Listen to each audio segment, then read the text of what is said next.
now call this meeting of the Senate Judiciary Committee to order. Will the Secretary please take the roll? Senator Flores, Senator Orenshaw, Senator Lang, Senator Wynn, Senator Hansen, Senator Krasner, Senator Ellison, Chair Scheibel. Here, please mark Senator Orenshaw absent, excused. Welcome everybody to Senate Judiciary. We have only one bill on our agenda this afternoon. That is SB 406. I will go ahead and open up the hearing on SB 406. Please come on down to the front table, presenters, and go ahead whenever you're ready.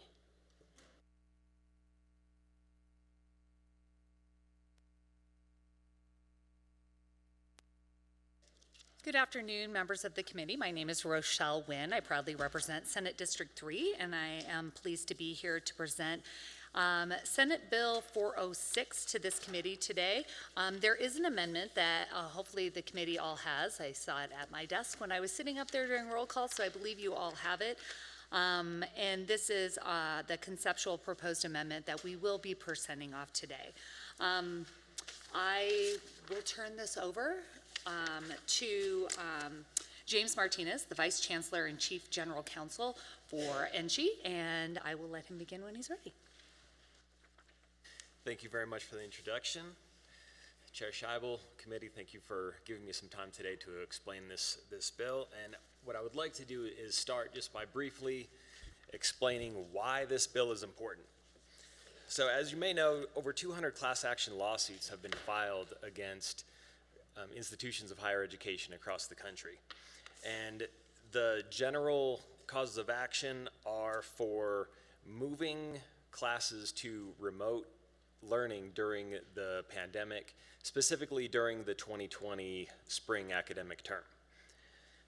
Now, the basis for those lawsuits are contractual, so we don't have existing tort immunity that would apply.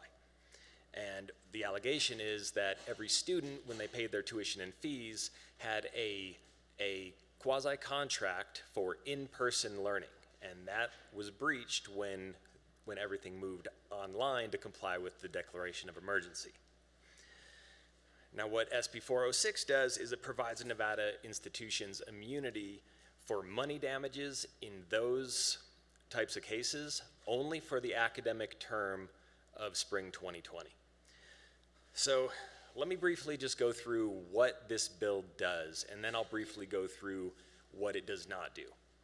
So this bill provides immunity to institutions for money damages. It does not prevent equitable remedies. It only applies to civil actions that involve acts or omissions that are, one, reasonably related to public health and safety, and two, that are performed in good faith, and only if those actions are claims that arise out of tuitions and fees paid for the spring 2020 semester. So the reason why I go through that kind of slowly is because every single one of those very much limit the scope of how this bill applies. So one, it's only for money damages. Two, it has to be reasonably related to public health and safety. Two, it has to be performed in good faith, and it has to arise from payment for tuition and fees during the spring 2020 semester.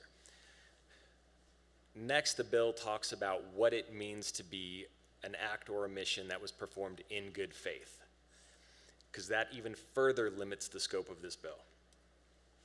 So those actions and omissions are only performed in good faith if the action was a good faith effort to, one, comply with the COVID-19 declaration of emergency, and also the subsequent directives that came out of it. So that is what the current bill language does. It's a very limited scope. It only applies to the spring academic term of 2020, and it sunsets within 10 years. The amendment that is before you, the main piece of that amendment is setting forth the compelling state interest in doing this. And those are, one, protecting the state treasury, 2, ensuring the stability and sustainability of educational institutions. And 3, encouraging future compliance with governmental directives in any future public health emergency. Now, let's turn really quickly to what this bill does not do. This bill does not create immunity for acts or omissions unrelated to government orders. It does not create immunity for malicious or bad faith actions. And it does not create any type of standing immunity for general claims at any time. This is only for claims that arise out of tuitions and fees based on the spring 2020 semester.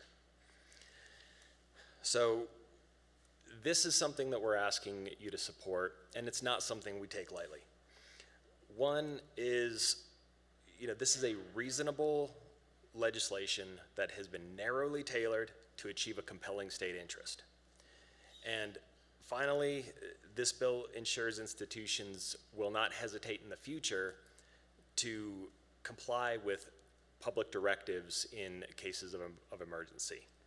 And with that, I ask for this committee's support, and I'm happy to answer any questions.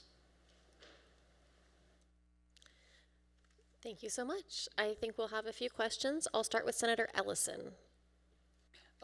Thank you, and I enjoyed the meeting we had this morning, and you said that not only you guys and your staff is in favor of this, but the governor was also in favor of this because it was a directive come down from the governor's office and the President of the United States. You didn't have any choice. One of the things that we're hearing is this bill will only pertain to what happened in 2020 only. Nothing before or outside, is that correct? That is correct. This is only for the spring 2020 academic term, only for claims that arise out of tuitions and fees, and only that are acts or omissions that are in good faith attempts to comply with those directives. Yeah. So there's no way, follow up, ma'am? There's no way that anybody can use this as a way to sneak in the back door whatsoever and says, look, you guys done it once, so therefore we're going to use this policy again. The way it looks like to me, it's written that way strictly, only because of the lawsuit. And is that correct? James Martinez for no the record. punitive, whatever. So. Yeah, James Martinez for the record, that is correct. This is a very narrowly tailored bill that is only intended to apply to those very limited circumstances. Yeah, thank you very much. Other questions from members of the committee? Senator Hansen. Thanks, Madam Chair. No, I think Senator Ellison's question nailed it, because there was concern that this was a lot, that basically you're providing immunity from any civil actions, period, but the scope of this bill is extremely narrow. It's only spring of 2020, and it's only claims that arise out of tuitions paid for that window of time.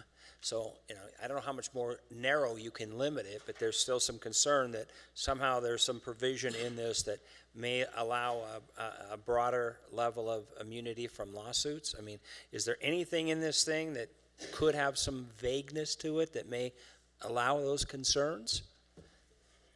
Rochelle Wynn for the record. I don't believe so. I think part of the reason and my intent in wanting to bring this and some of the compelling language was to make sure that back in 2020, we were taking direction from then President Trump during his first term. We were taking then direction from Governor Sisolak, who was the head of our state. And so this is so narrowly tailored to that particular thing, and it's tailored to monetary damages. There's still equitable relief that people can still seek outside of those monetary and protecting our state and liability. As you know, having sat on some of the special session committees, we did provide liability protections for other people that were in the pandemic, including our resorts. Obviously, there are people that we want to make sure that we're including protecting our own state and our own state treasury against some of these things. So that's why it is very, very narrowly tailored. Well, it certainly seems that way to me. I don't think you guys are allowed to talk about it, but there was a settlement offer already from this lawsuit for $45 million. So, you start, I don't want to get into the weeds because obviously you guys shouldn't discuss that stuff because it's pending litigation. But nevertheless, when people start realizing what this potential impact could be to the state of Nevada, to higher education, to all the funding issues, I mean, there's a very legitimate need for this bill when you see the bigger picture. So yeah, unless there's something I'm totally missing here, and we'll hear the opposition testimony, seems like a needed, highly tailored, very narrow in scope and purpose bill. So thank you, Madam Chair. Thank you. Senator Krasner.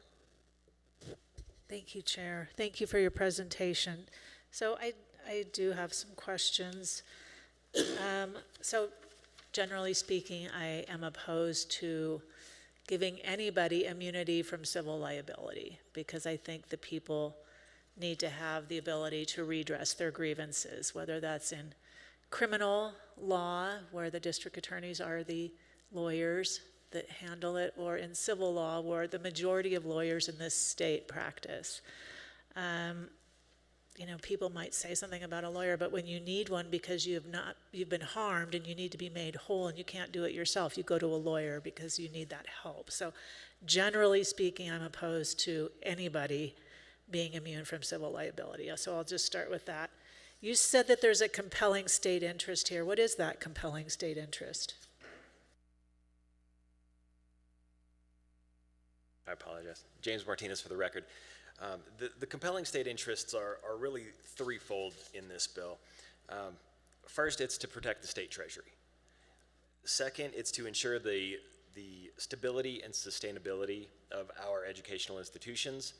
And three, which is, in my opinion, one of the most important, it's to encourage future compliance with governmental directives during future health crises. So in that sense, that's, in my opinion, very good public policy, because to do anything different would be to tell public institutions, please comply with these directives, and if you don't, then you're at your own, or if you do, you're at your own risk. Thank you, Chair. So I've never heard of those reasons being used for a compelling state interest. I've heard of things like First Amendment, freedom of speech. Second Amendment takes away my right to keep and bear arms. Fifth Amendment takes away my due process. I've only heard of constitutional reasons for a compelling state interest. Can you share with me some other cases where they've used those three that you just brought up, like protecting the state from going bankrupt? Rochelle Wynn, for the record. I think you see this actually in every piece of legislation that we protect. When we talk about the first compelling state interest in protecting the state treasury, one of the things that we've learned that I'm proud to live in a state where we have to have a balanced budget. We cannot spend more money than we have. The governor is to present us with a balanced budget. Our number one job in getting out of here, and the first thing that we have to pass, is balancing and presenting a balanced budget that we vote on and that we do to run our state. So the first thing on protecting the state treasury, that is found in our Nevada Constitution. We protect our state treasury at all costs to make sure we don't overspend and that we are wise patrons of the state tax dollar in the programs and the funding that we fund. The second thing on ensuring stability and sustainability in educational institutions within the state of Nevada, I would argue that that is also protected in our Nevada state constitution. What is the first thing that we have to fund in our budget? Every single session before we fund anything else, what is the first budget that has to go through? It is education. It is our K through 12 education budget. So I would say that you do have those in our Constitution as it is written right now. And as far as educational institutions and responding approximately to future health crises in compliance with federal, state, and local guidance, we see that all the time. If you sat on Health and Human Services, we're always talking about protecting public health. We are talking about making sure that we have compliance and that we are doing things. So when we get direction from the federal government, like we did during 2020 from President Trump, or when we got direction from Governor Sisolak as the head of our state in 2020, our institutions and our state were willing to listen because we were doing what we thought was best at the time to protect public safety and public health. So I think you do see those in other aspects of the law, including our own Nevada State Constitution. So you see these in preambles all the times to bills about what the interest is and what the compelling state interest is. So I would say that those are the ones that we have those in there to give assurances that this is why this is needed. Thank you, Chair. I appreciate that you think that that's covered, but I don't remember in my reading, and I could be wrong, I've only read it 20 or 30 times, the Nevada Constitution. I don't remember it ever specifically saying in the Nevada Constitution that there's a compelling interest to protect the state treasury of Nevada. I don't believe that's in there. I could be mistaken. And I don't remember ever seeing in the Nevada Constitution, and again, I could be wrong, I don't have it memorized, that it's a compelling interest to protect our state institutions. I don't remember ever seeing those two things in the Nevada Constitution. So, I'm gonna jump in real quick and see if legal might be able to shed some light on what a compelling state interest could be and when the government is obligated to prove that there is one, because there are only certain circumstances in which they must prove that a policy is directed towards a compelling state interest. Also, Chair, Rochelle Wynn for the record, Mr. Martinez has also indicated that he does have some case law precedent that addresses at least that third prong of compelling state interest. So obviously I defer to, your staff as well. Maybe you both can answer. We'll start with Mr. Wilkinson up here. Thank you, Chair. Compelling state interest is typically used in constitutional analysis, as many of the lawyers probably remember from law school, when you're reviewing, there are different standards of review for a court when it reviews statutes, and if a statute is given strict scrutiny, which is the highest level, typically you have to have a compelling state interest to justify that if you're talking about something that potentially might violate the First Amendment, for example. Compelling state interests are not limited just to constitutional provisions. There are many, basically anything the legislature says is a compelling state interest is something that courts will rely upon, whether that's stated in the legislative history. It also appears in legislative declarations like being proposed in the amendment here. It makes it easy when the state identifies in legislation what that compelling state interest is rather than trying to argue about that in court. Thank you, and Mr. Martinez, if you also want to weigh in here. Yeah, James Martinez for the record. I'll also just weigh in. I haven't memorized all the case law around these types of cases, but in Dutra v. the trustees of the University of Boston, or Boston University, I'm sorry, the First Circuit did rule that there was a legitimate governmental interest in ensuring future compliance with public health orders, and that was just ruled on in 2024. Okay, so that was the third prong, but the first two, protecting the state treasury and protecting our state institutions. Do you have any case law on that? Because I know that, or I think that is, neither of those are explicitly written as a compelling state interest in the Nevada Constitution. James Martinez for the record.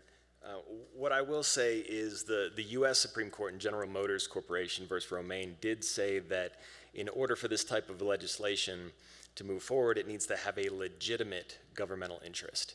Now, whether or not protecting the state treasury and protecting education in our state is compelling, might be up for dispute, but I would hope everybody would agree that those are both legitimate governmental interests. And Rochelle Wynn, for the record, I think Mr. Wilkinson, our committee counsel, put it perfectly. That is why we wanted to include it in this piece of legislation, is so it is abundantly clear that we as a legislative body believe that protecting our state treasury, making sure that we have a balanced budget, and making sure that we're fiscally responsible with state tax dollars is important, and it is a legitimate interest. I think also ensuring the stability and sustainability of institutional education and institutions, I think the reason we wanted to include that in there is so it is abundantly clear that that is an important, compelling interest for our state. Thank you. Thank you, Chair, and thank you for that, Senator Wynn. So, you know, in Section 1, it says the state of Nevada, any institution of higher education, and any officer or employee thereof is immune from civil liability and damages sustained as an act or omission. But then over in Section 1, subsection 4A, it talks about educational services. The term also includes, without limitation, not just educational instruction, but academic support services, student services, regardless of whether such services are provided directly by the institution of higher education or some external entity, or an external entity ancillary to student engagement or development. So programs, resources, support activities, anything in connection with instruction, or anything in connection with the institution of higher learning. So it's not just academic only, it's these other services. So would that include, like, I know they give mental health services. There are psychologists that give students mental health services. Would that be included? What about people with disabilities who didn't receive those services? Would that be included? What about a sexual assault? Would that be included? James Martinez for the record. I think the easiest way to answer that would be to go back to the limiting language on the claim has to arise from the payment of tuitions and fees. So we have to remember these claims that this immunity is intended to protect the state against are claims for in-person learning and instruction that students did not have access to, for which they believe they paid their tuition and fees for. So if you have a fee that went towards a gymnasium, for example, and you didn't have access to that gymnasium because of the declaration of emergency and you were remote, then this is about the reimbursement for the payment of that fee. And that's really what we're talking about. So I couldn't answer everything that's included in every fee across NSHE, but what I can say is it's very much limited to the tuition and fees paid and what might be in that. And go ahead. I appreciate you saying that. That's not what it says here, though. I mean, in Section 1, subsection 4, it says educational service means any offering, program, or benefit provided by or in connection with an institution of higher education. The term includes, without limitation, educational instruction, which is what you said, but it also includes academic support services and student services, regardless of whether such services are provided directly by the institution of higher education or by external entities as ancillary to student engagement or development. So could it include more? It sounds like it could include more, or are you planning on amending that so it's very even narrower, so it's just the fees, or what are your thoughts? Rochelle Wynn, for the record. I see what you're talking to when you're referring to this definition. And I think I would just reiterate what Mr. Martinez said earlier. This definition isn't in a silo by itself. It is under the context of the fact that this has to have been impacted during the educational services of a higher education during that limited spring semester that we're talking about. So I think while this is a defining language for those services, you have to look at the whole bill together, because you're just not looking at this. It's under the context of the time period, and that's what further limits the scope and narrows the scope of when these educational definitions apply. I don't know. And James Martinez, for the record, I would agree with that. What you're reading is the definition of educational services, which in the context of the overall bill is very limited. So while the definition could apply to all those other things, that doesn't mean that there's immunity for everything under the sun that falls under that definition. It's only for what falls under the bill otherwise. Thank you, Chair. So it does include all of the things in Section 1, subsection 4, but just for the spring 2020, correct? James Martinez, for the record, it would be just for the spring 2020 semester, only as it relates to claims arising out of tuition and fee payments for that semester, and only for acts and omissions that are reasonably related to public health and safety and that were performed in good faith based on a government directive. Okay. Sorry. Then why even have this section in there? Why even have that section in there that educational services that are paid for means any offering, program, benefit provided by or in connection with an institution of higher education? The term includes, without limitation, educational instruction, academic support services, and student services. Why even have that in there if it's not included in its new language? James Martinez, for the record, it's included in the language because just saying educational services alone isn't clear enough to make sure that we can account for everything across NSHE that somebody paid a fee for. So for going back to the gymnasium example, we might say educational services, but without defining what educational services means, it could be argued that it doesn't include things that we think it does. So it's just a matter of trying to be very clear and concise in the bill language.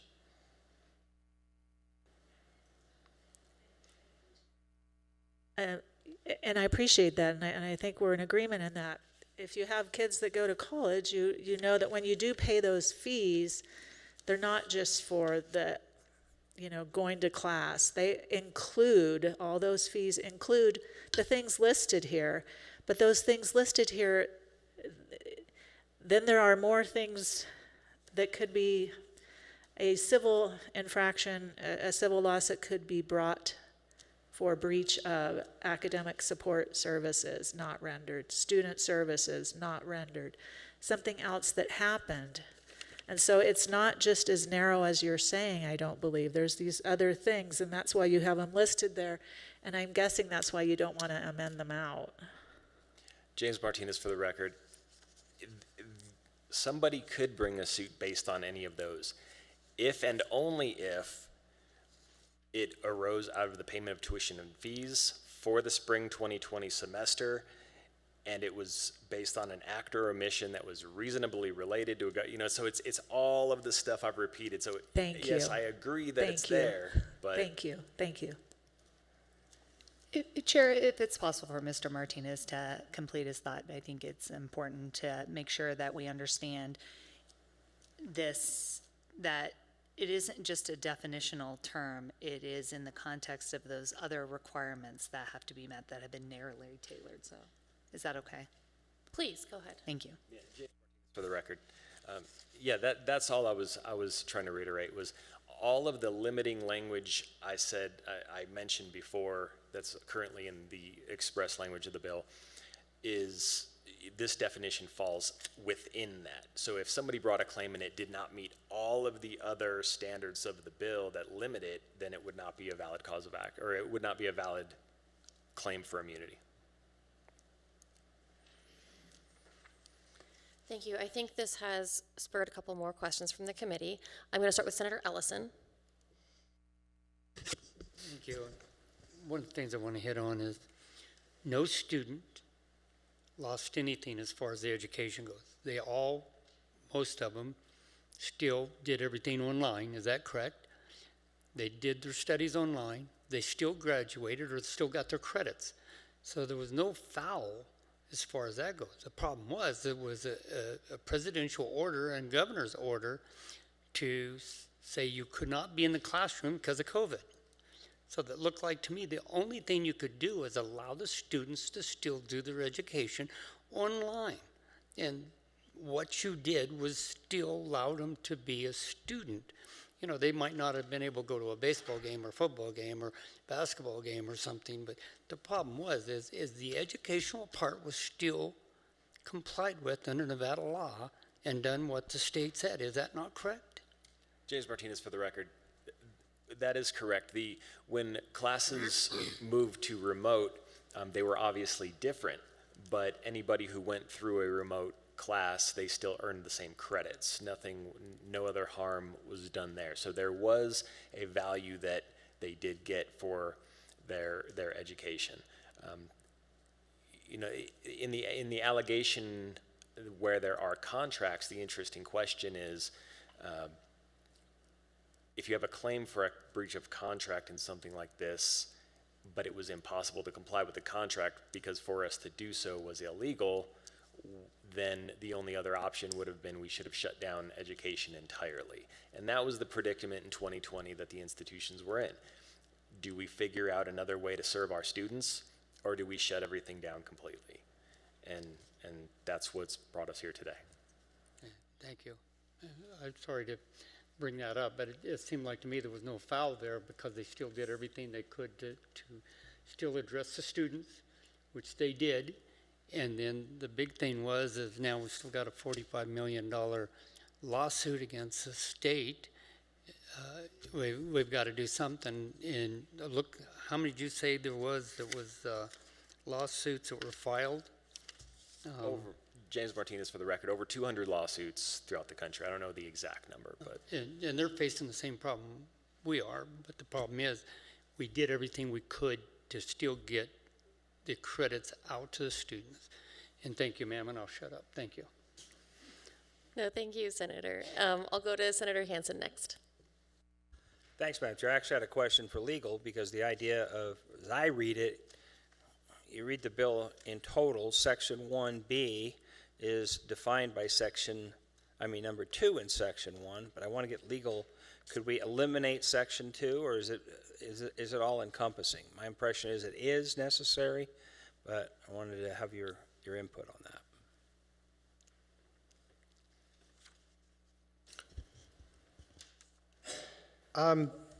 I guess the point I would make is, and I think this was the point that Senator Wynn and Mr. Martinez both were making, was that you can't read the definition of educational services or student services in isolation. It has to be read in the context of subsection 1, which limits civil liability for damages sustained as a result of an act or omission of the state institution, officer, or employee in response to or on the basis of the public health crisis caused by the COVID-19 pandemic, which impacted the provision of educational services, and that's where you have the definition, by an institution of higher education during the spring semester of 2020, if the act or omission was reasonably related to public health and safety and was performed in good faith, and the claim arises out of or in connection with tuition or fees paid to an institution of higher education for the spring semester of 2020. So you're only using that definition in the context of the immunity that's set forth in subsection 1.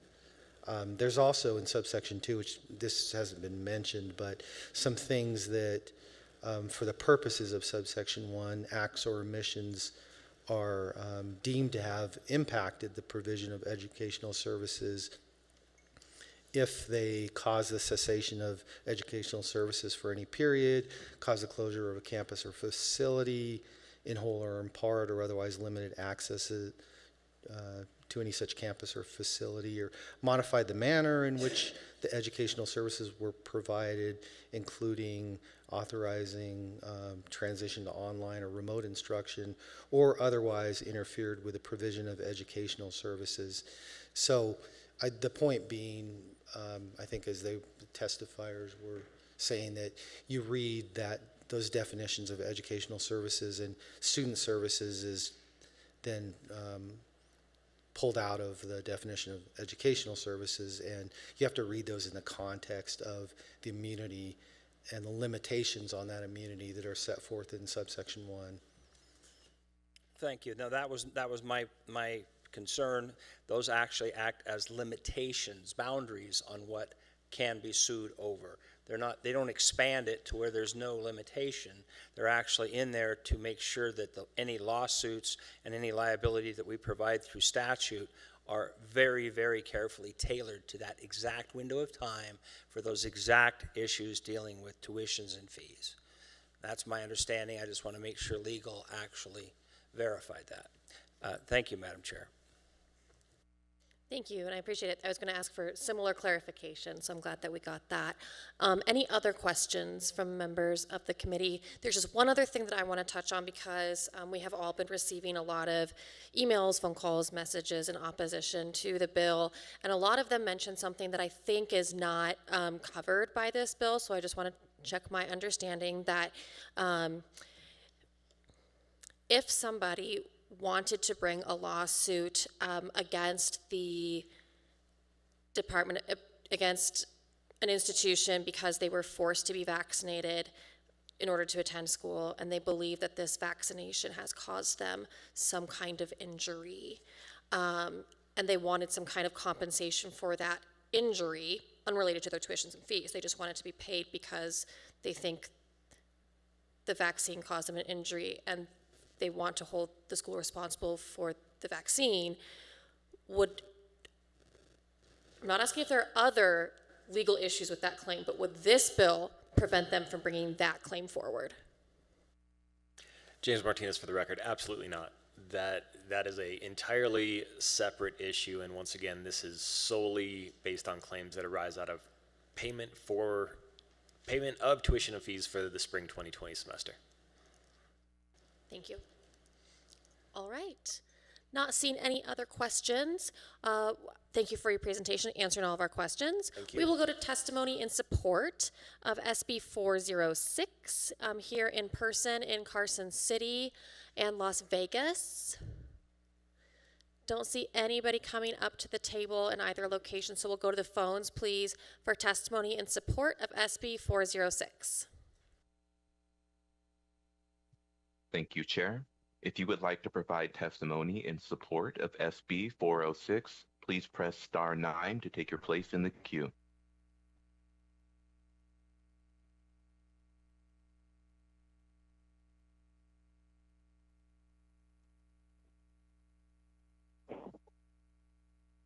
Doug Unger, D-O-U-G-U-N-G-E-R, Chapter President, Nevada Faculty Alliance at UNLV.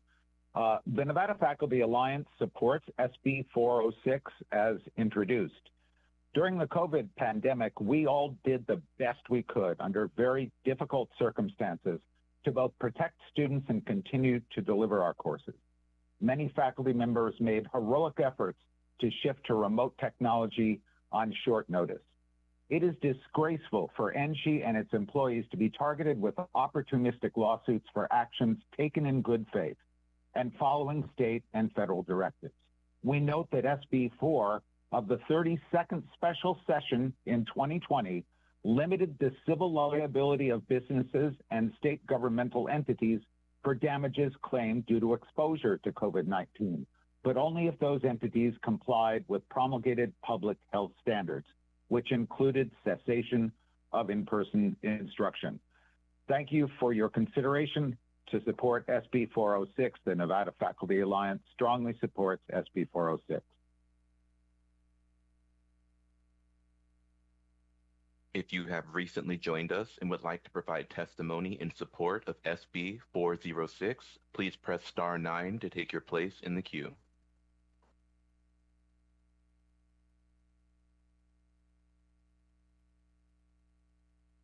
There are no further callers wishing to offer support testimony at this time.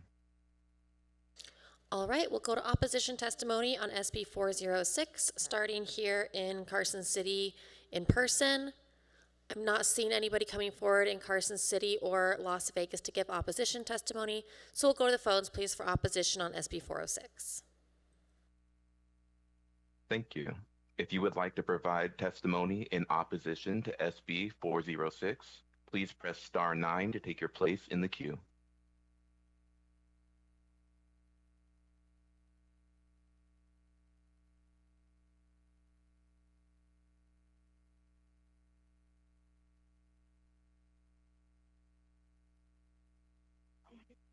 Good afternoon. My name is Tammy Romo. I'm calling in opposition of 406, being that I know it's for retroactive of 2020, but the whole reason why the schools and everything closed down based off of an experimental vaccine and something that we were not quite aware of, although there was some doctors saying that they knew what was going on and that it wasn't true. I think you should not be immune from any kind of civic liability. All things that were mandated were not laws. So they didn't necessarily have to follow the what the government was saying because it was not a law. And the students suffered. The students not only suffered because they had to get a vaccine and they might have had adverse effects from it, but their educational studies suffered as well of not being in school. So damages should be paid to those students of someone. I'm not saying everything because it is true, like one of the gentlemen said, that they were still able to do their schoolwork on computers and still participate, just not in public. But the socialization of kids is very important for us to become good adults, or better adults. So yes, I think there should be some kind of compensation to those people that were not able to attend school and get some kind of tuition back for them not being able to attend school, because it's not their fault. It's not the students' fault. It's the government's fault and whoever put out the vaccine and whoever put out the virus. So I do not support this bill. I oppose it. And thank you very much for your time. Bye-bye.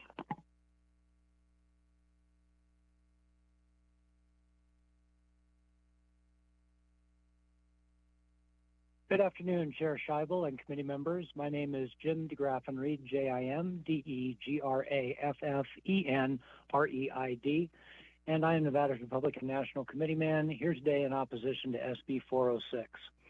While this is presented as a very narrowly tailored bill, if that's the case, then the very fact that the bill is narrowly tailored is an argument against protection of the state treasury being a compelling interest. If it is limited to actual monetary damages relating to tuition and fees for a single quarter of 2020, and if punitive damages are excluded, then it hardly seems that the dollar amounts involved would rise to the level of a compelling state interest. We greatly appreciate the concerns raised by Senator Krasner regarding the state interest, and we agree that the compelling interest of the Treasury is not, in fact, in our Constitution. We have serious concerns over providing immunity for actions taken during 2020 in response to the pandemic, as those actions have since been shown to be excessive and not evidence-based. In particular, the actions taken by executive order in Nevada were inconsistent by, for example, closing schools and churches, but not allowing certain businesses such as liquor stores to remain open. Nevada's response was excessive compared to other states such as Florida and South Dakota, which followed a more evidence-based approach rather than the more arbitrary response in Nevada. Anytime the government harms its citizens, as Nevada chose to do in 2020, they must have the ability to petition for redress of their grievances and damages. If it is narrowly tailored, then it doesn't arise to the level of compelling interest, and we are opposed to setting any precedent for other government agencies to seek future immunity for their actions. Thank you.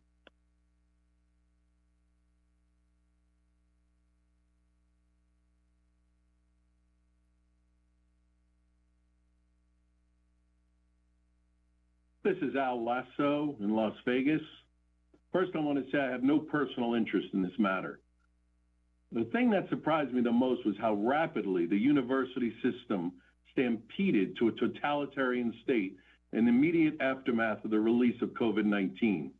You know, if you think about it, no one knew how serious this virus was going to be. so it was an unknown threat. A herd will stampede because the most neurotic member of the herd jumped first, and the rest of the herd followed. And that's what the state university system did in the early stages of the pandemic, closing the school to in-person students without a shot. That's a totalitarian state. And now you're discussing having to balance the budget with this law. And obviously, no one wants the university system to become insolvent.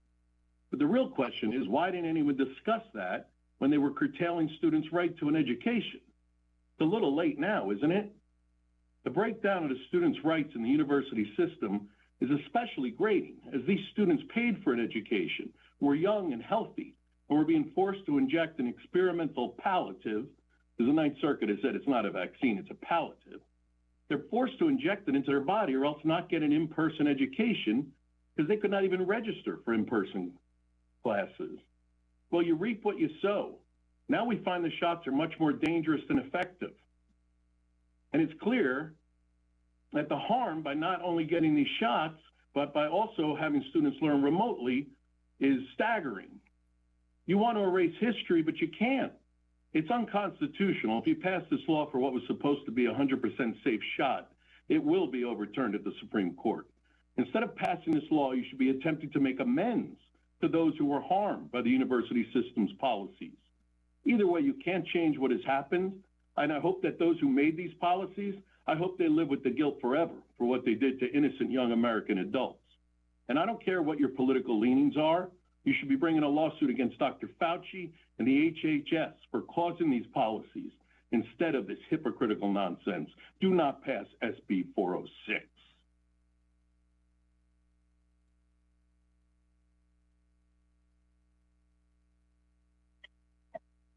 Yeah, Yolanda Canuck, Yolanda, last name Knaak.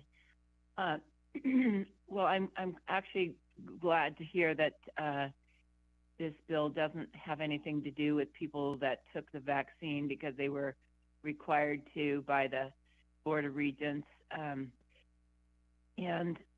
My only concern, the only question I have that's not been answered is this. I know they tried to do things, classes online, but, I'm a retired registered nurse and you can't do clinical, you can't go to a clinical nursing, class online. That's totally impossible. And also I know we have medical, programs here, how are the doctors doing their clinical programs online? That to me is just impossible. So I don't know who these people are that are bringing the lawsuits or how people were compensated, like when they didn't get the adequate clinical program that they needed. I don't know how that the Board of Regents compensated these people if they were, then came back at a later date to get their clinical. Those are questions I have. Thank you so much.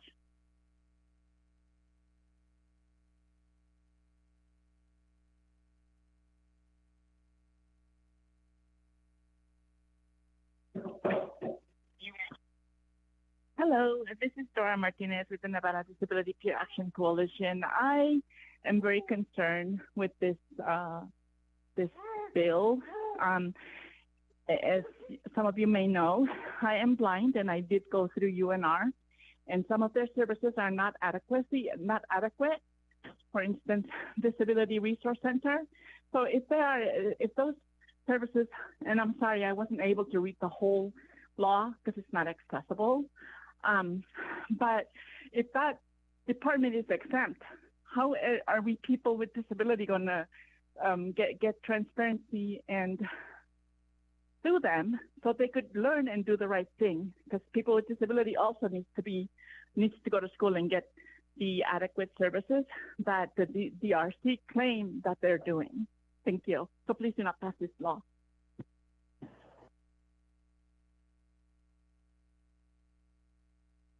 There are no further callers to provide opposition testimony at this time. Thank you. We will now go to neutral testimony, starting in person in Carson City and Las Vegas. Neutral testimony on SB 406. Not seeing anybody, we'll go back to the phones, please, for neutral testimony. Thank you, Chair. The public lines are open and working, but there are no callers to provide neutral testimony at this time. All right, thank you so much. At this time, we will close testimony on SB 406 and invite the sponsors back up. Looks like they don't have any closing remarks, so I will close the hearing on SB 406.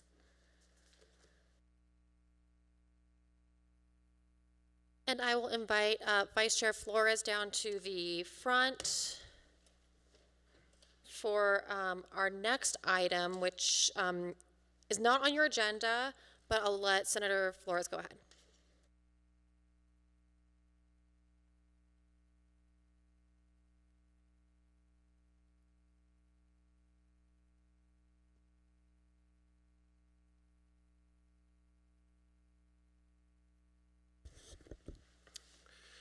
Thank you, Madam Chair.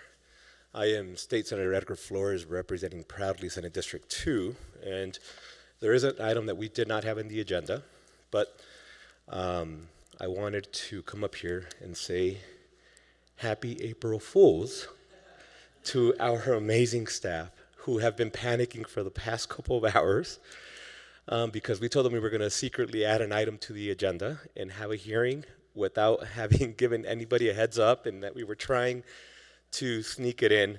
And it's not like they're already overwhelmed at this time.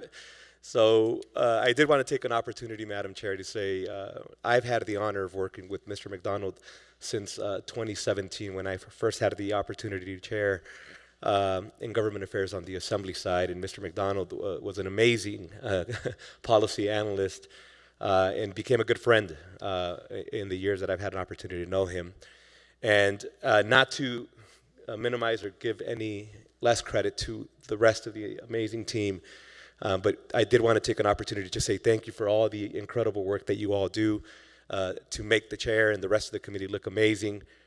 We could not be in this building without you, and so I apologize for playing that small prank and freaking you out.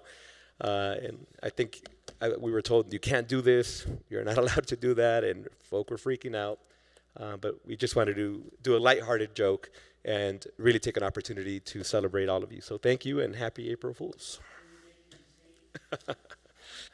Senator Flores, I think you are under oath, and now you have to answer any questions we want to ask you. Madam Chair, I move that we suspend the rules and have a vote on this motion. Okay, I will accept a motion from Senator Hansen to thank the staff profusely for all of their hard work throughout this session. Motion brought by Senator Flores. I support that motion, and we've got a second, so. It looks like we have a bill. I vote aye. Hey. Thank you, Vice Chair Flores, and again, thank you to our staff. And with that, we will move to the final item that is on our agenda. We really are doing public comment. If anybody would like to give public comment in person, now is the time to do that. I don't see anybody coming forward in Las Vegas or Carson City, so we'll go to the phones for public comment. Thank you, Chair. If you would like to provide public comment today, please press *9 to take your place in the queue.